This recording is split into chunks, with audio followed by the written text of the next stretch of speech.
శుక్లాంబరధరం విష్ణుం శశివర్ణం చతుర్భుజం ప్రసన్నవదనం ధ్యాయేత్ సర్వవిఘ్నోపశాంతయే. ఓం గం గణపతయే నమః. ఓం శ్రీమాత్రే నమః. ఓం శ్రీ గురుభ్యో నమః. మా ఆది ఆస్థాలను చూస్తున్న మీ అందరికీ, అలాగే విదేశాల్లో కూడా ఉంటూ నన్ను ఎంతగానో ప్రోత్సహిస్తున్నటువంటి మీ అందరికీ కూడా నా హృదయపూర్వక నమస్కారాలు. ఇప్పుడు మనం ఫిబ్రవరి 1 తారీఖు 2026 నుండి 7th ఫిబ్రవరి 2026 వరకు ఈ వారం రోజులు గ్రహాల యొక్క ప్రభావం ఎలా ఉండబోతున్నాయి, మొత్తం మేషరాశి నుంచి మీనరాశి వరకు కూడా మీకు ఎలా ఉండబోతుందో తెలుసుకుందాం. దానికంటే ముందర నా పేరు వాడ్రే ఆదినారాయణ శర్మ, ఆది ఆస్ట్రాలజీ. మీకు మీ జాతకాలు తెలుసుకోవాలనుకుంటే మీ date of birth, time of birth, place of birth ఉంటారండి. వివాహాది వేడుకలు కానీ, అదే చదువు రావట్లేదు చదువు గురించి కానీ, లేకపోతే ఉద్యోగ సమస్యలు కానీ, అనారోగ్య సమస్యలు కానీ, అనేక రకాల సమస్యలు, ఫారిన్ కంట్రీస్ వెళ్ళడం కానీ, ఇవన్నీ జాతకాల్లో ఉంటాయి. మీరు తెలుసుకోవాలనుకుంటే తప్పకుండా మీరు నన్ను కన్సల్ట్ చేయండి, లేదా నా వాట్సాప్కి మెసేజ్ పెట్టండి. నా నెంబర్ 7075389589 7075389589కి మీరు మెసేజ్ పెట్టండి. కింద స్క్రోల్ అవుతుంది, దానికే మెసేజ్ పెట్టండి. తప్పకుండా మనం చెప్తాం. అంతేకాదండి, వాస్తు సంబంధించిన మీకు ప్రాబ్లమ్స్ ఉన్నా, డౌట్స్ ఉన్నా, ఒకవేళ చూపించుకోవాలనుకున్నా కూడా మీరు నన్ను ఫోన్లోనే కన్సల్ట్ చేయొచ్చండి. తప్పకుండా నేను మీకు పరిష్కార మార్గాలు, సూచనలు కూడా సూచిస్తాను. నేను యాక్చువల్గా 1990 నుంచి నేర్చుకున్నానండి. 1990 నుంచి కూడా నాకు జాతకాలు వచ్చు. 85 నేను సింగరేణిలో చేరాను. సార్ పక్కన పెడదాము. 35 ఇయర్స్ నుంచి నేను ఇందులో ఉన్నాను. ప్లస్ 34 ఇయర్స్ నాకు ఫైనాన్స్ అండ్ అకౌంట్స్లో నేను సింగరేణిలో అకౌంట్స్ ఆఫీసర్గా ఉన్నా. సరే, అది పక్క పెడదామని, కొత్తగూడెం పక్క పెడదాం. నేను ముఖ్యంగా ఈ ఆఫ్టర్ దిస్ వన్ అంటే మన సర్వీసెస్ అయిపోయిన తర్వాత కూడా నేను ఇందులో రావడం జరిగింది. 1 ఫిబ్రవరి నుండి 7th ఫిబ్రవరి ఈ వారం రోజులు కూడా గ్రహాలు ఏ రాశిలో ఉన్నాయో తెలుసుకుందామని ముందుగా గురుడు మిథున రాశిలోను, అలాగే కేతు సింహరాశిలోను, రవి బుధ కుజ శుక్రులు ఆల్మోస్ట్ మనకి మకర రాశిలోను, అలాగే బుధుడు 3వ తారీఖు నుంచి కుంభరాశిలోను, శుక్రుడు 6వ తారీఖు నుంచి కుంభరాశిలోను, రాహుతో కలిసి ఉన్నాడు. అంటే రాహువు బుధ శుక్రుల కాంబినేషను కుంభరాశిలోను, అలాగే శనీశ్వరుడు ఎప్పటిలాగే మీనరాశిలోనూ ఉన్నారు. సో ఈ 1st తారీఖు నుండి ఫిబ్రవరి 1st తారీఖు నుండి ఫిబ్రవరి 7వ తారీఖు వరకు కూడా 12 రాశుల వారి గురించి ఇప్పుడు తెలుసుకుందాం మనం. వృశ్చిక రాశి వారికి ఈ వారం మొత్తం కూడా చెప్పదగ్గ విషయం ఏంటంటే, మంచి అద్భుతమైన భయం లేకుండా మీరు ఉంటారండి. అంటే భయం అనేది మీకు తెలియదు, ధైర్యంగా ఉంటారు. ఒక విషయం చెప్పండి, ధైర్యంగా ఉంటారని చెప్పచ్చు. అలాగే ధనం విషయంలో ఇబ్బంది పడండి. మీకు రావాల్సిన డబ్బులు సకాలంలో మీ చేతికి అందుతాయి. పైగా వేళపట్టి భోజనాలు చేస్తుంటారు. మిగతా రాశి వాళ్ళ మాట ఎలా ఉన్నా, మీ రాశి మాత్రం మీకు మాత్రం ఎక్కడికి వెళ్ళినా, మీరు ఎక్కడున్నా చక్కటి భోజనం కానీ, చక్కటి ఫుడ్ ఆస్వాదించడం కానీ, తృప్తికరంగా భోజనం చేయడం కానీ ఖచ్చితంగా జరుగుతుంది మీకు.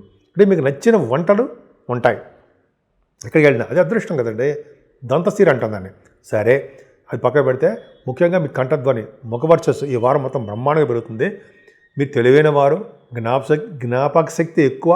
పైగా మీరు మీ విషయాలు బహిర్గతంగా ఎక్కువ మాట్లాడరు, సీక్రసీ మెయింటైన్ చేస్తుంటారు. అలాగే ఎక్కువగా షార్ట్ జర్నీస్ చేసేస్తుంటారు, ప్రయాణాలు చేస్తుంటారు.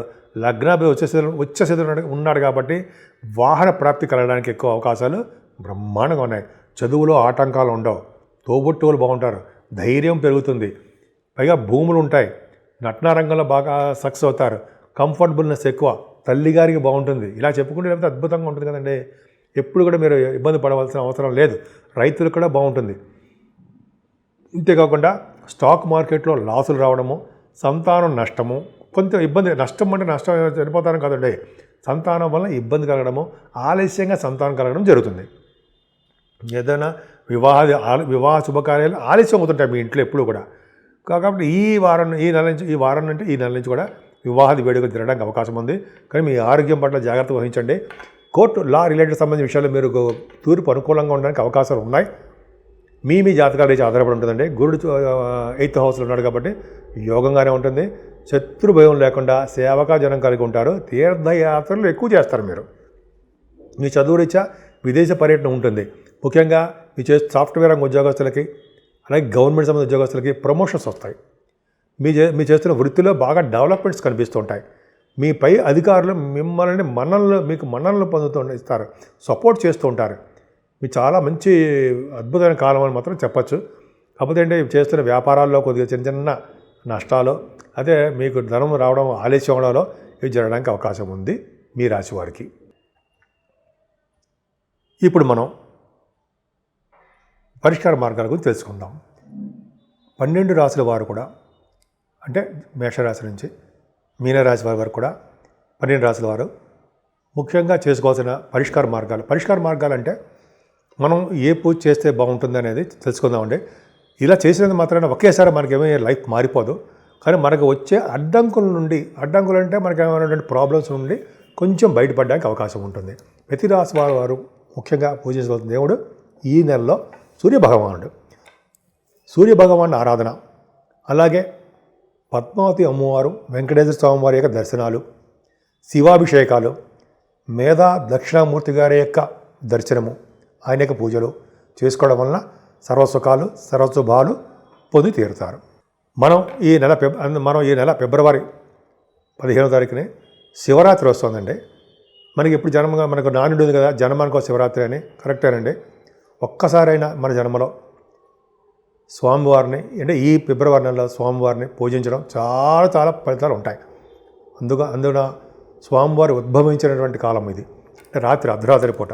అందుకనే స్వామివారికి అభిషేకాలు చేయించుకుని, కళ్యాణాలు చేయించుకొని, ఉపవాసాలు ఉండి ఈ రోజంతా కూడా జాగారం చేయడం అత్యంత ప్రాముఖ్యత ఉన్నది. ఇలా చేయడం వలన శివసన్నిధికి చేరుకుంటారని, మన మరణానంతరం, ఇప్పుడు కాదు మనకు దీర్ఘకాలం బతికిన తర్వాత మరణానంతరము శివ సాన్నిధ్యం పొందుతారని చెప్పి శాస్త్రం చెప్తోంది. అందుకని మనం ఏమాత్రం వీలు చూసుకొని ఈ రోజున అంటే శివరాత్రి రోజునే స్వామివారి సన్నిధిలో ఉందాము. పొద్దున్నుంచి అభిషేకాలు అలాగే మనం పాల్గొందాము. అంతేకాకుండా స్వామివారికి మారేడు దళాలతోటి, కలువ పుష్పాలతోటి కూడా పూజించడం వల్ల ఐశ్వర్య ప్రాప్తి కలుగుతుందని చెప్పి శాస్త్రం కూడా చెప్తోంది.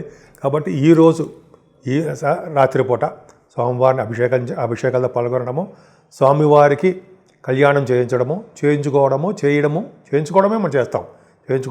తిలకించినా చాలా అదృష్టమే. అలాగే జాగరణ చేయడము చాలా అత్యంత పవిత్రమైనదండి.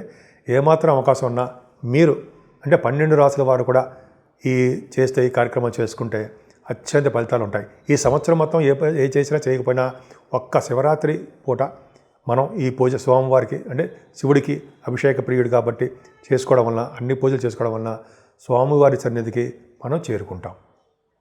పైగా స్వామివారి బోళాశంకరుడు అంటాం. సో స్వామివారు త్వరగా ప్రసన్నం అవుతారు కాబట్టి ఐశ్వర్యాన్ని, అదృష్టాన్ని, అలాగే శివ సాన్నిధ్యాన్ని మనకి ఇవ్వడానికి ఆ స్వామివారి యొక్క ఆశీస్సులు పొందడానికి ఎక్కువ అవకాశాలు ఉన్నాయి.